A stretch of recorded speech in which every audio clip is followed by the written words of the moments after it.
as I'm batch doing these to get back ahead, I'm also warming up my voice because I need to do a first 15 for a book.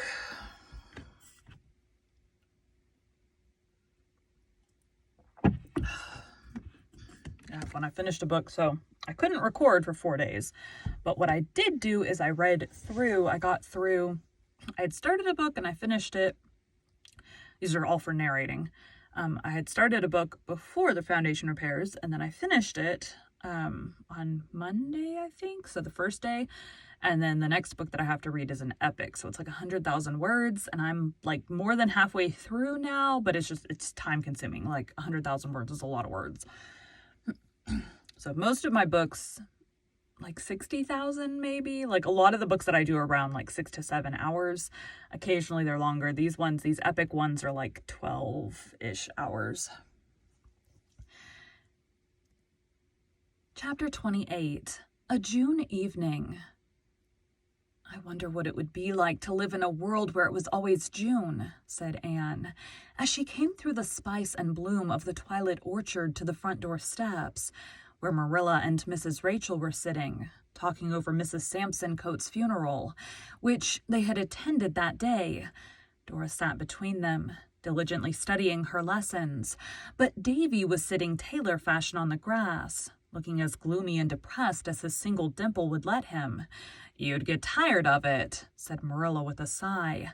I dare say, but just now I feel that it would take me a long time to get tired of it, if it were all as charming as today.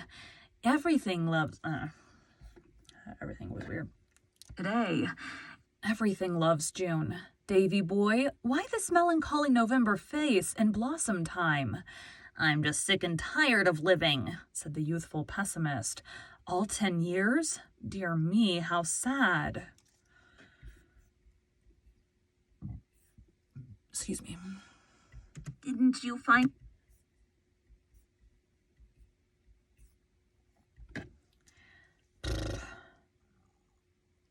Sad.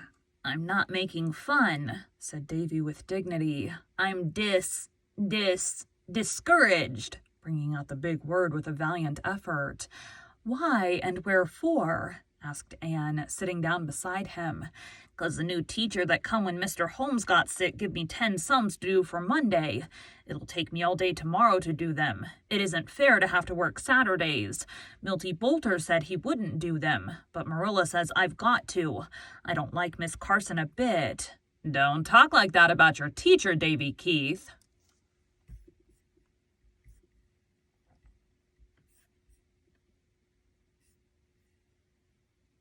I'll just step over to Green Gables.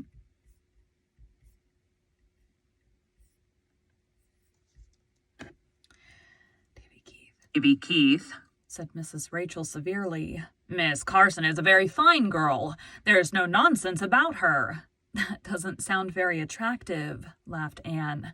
I like people to have a little nonsense about them, but I'm inclined to have a better opinion of Miss Carson than you have. I saw her in prayer meeting last night, and she has a pair of eyes that can't always look sensible. Now, Davy boy, take heart of grace. Tomorrow will bring another day, and I'll help you with the sums as far as in me lies. Don't waste this lovely hour, twixt light and dark, worrying over arithmetic. Well, I won't, said Davy, brightening up.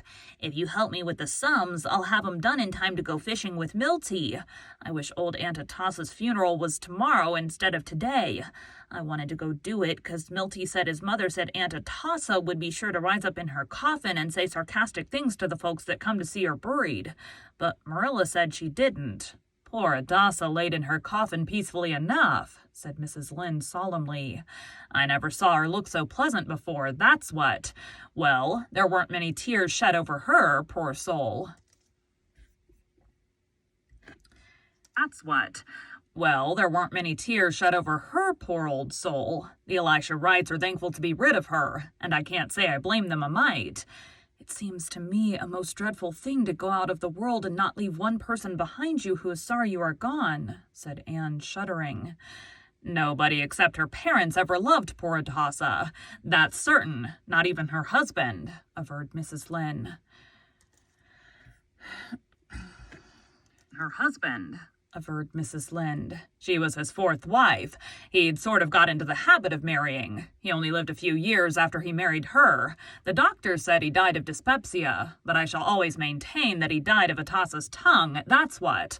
Poor soul. She always knew everything about her neighbors, but she never was very well acquainted with herself. Well, she's gone anyhow, and I suppose the next excitement will be Diana's wedding. It seems funny and horrible to think of Diana's being married, sighed Anne, hugging her knees and looking through the gap in the haunted wood to the light that was shining in Diana's room. I don't see what's horrible about it when she's doing so well, said Mrs. Lynde emphatically. Fred Wright has a fine farm, and he is a model young man. He certainly isn't the wild, dashing, wicked young man Diana once wanted to marry, smiled Anne. Fred is extremely good. That's just what he ought to be. Would you want Diana to marry a wicked man, or marry one yourself?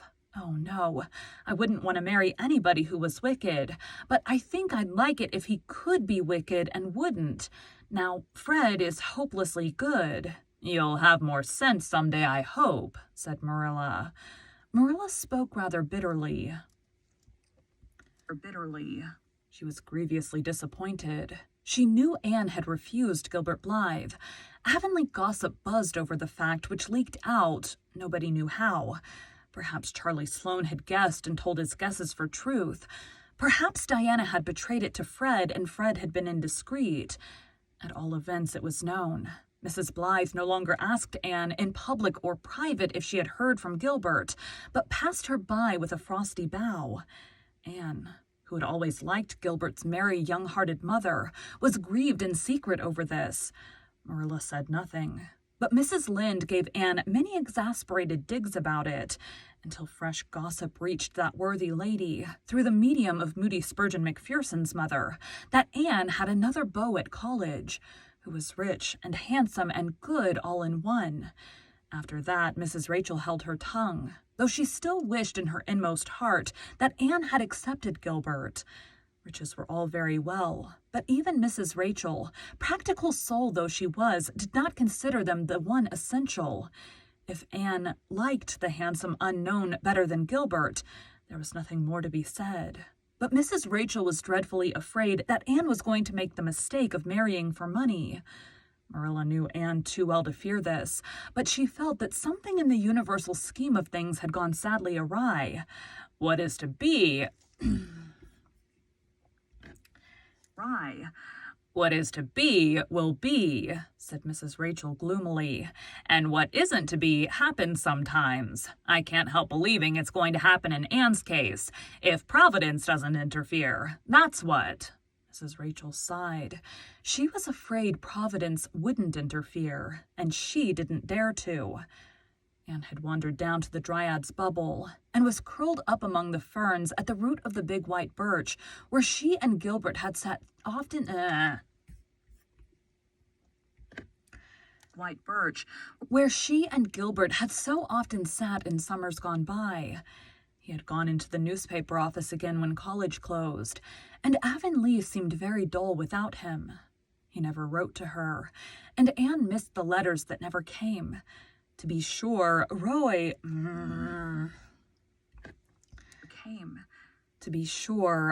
wrote twice a week. His letters were exquisite compositions, which would have read beautifully in a memoir or biography. Anne felt herself more deeply in love with him than ever when she read them, but her heart never gave the queer, quick, painful bound at sight of his letters, which it had given one day when Mrs. Hiram Sloane had handed her an envelope addressed in Gilbert's black, upright handwriting. Anne had hurried home to the east gable and opened it eagerly, to find a typewritten copy of some college society report. Only that, and nothing more.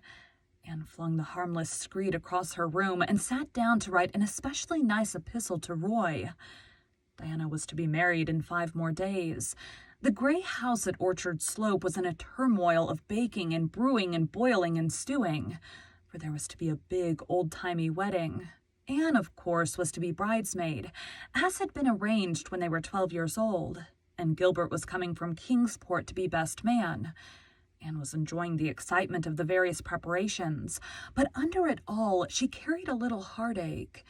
She was, in a sense, losing her dear old chum. Diana's new home would be 2 miles from Green Gables, and the old constant companionship could never be theirs again. Anne looked up at Diana's light and thought how it beaconed to her for many years, but soon it would shine through the summer twilights no more.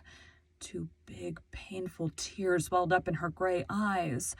Oh, she thought, how horrible it is that people have to grow up and marry and change. I need to scratch my back. That was the end of that chapter. I think I've got one more. Thanks, guys.